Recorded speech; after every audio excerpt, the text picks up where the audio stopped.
Alamat ng Sampaguita. Noong unang panahon, may isang dalagang nagngangalang Guita. Siya ay mabait, magalang, at kilala sa kanilang baryo sa kanyang magandang tinig at kabutihang loob. May isang binatang nagngangalang Andres, na lihim na umiibig sa kanya.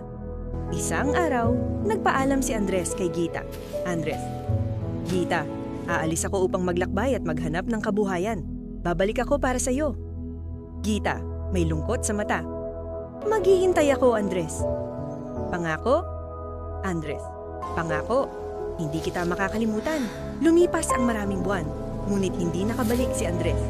Araw-araw, pumupunta si Gita sa ilalim ng puno kung saan sila madalas mag-usap. Gita, pabulong.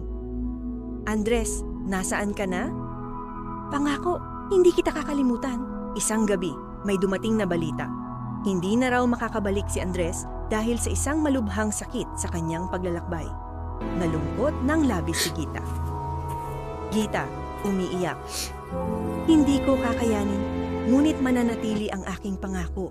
Araw-araw siyang nagdarasal sa ilalim ng puno. Hanggang sa isang umaga, nakita ng mga tao na si Gita ay wala na roon. Ngunit may tumubong, maliit na halamang may puting mababangong bulaklak.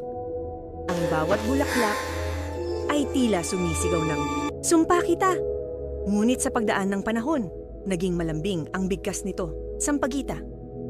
Mula noon, ang Sampaguita ay naging simbolo ng wagas na pag-ibig at pangakong hindi napapako. Aral ng kwento. Ang tunay na pag-ibig ay may kasamang katapatan at pagtupad sa pangako.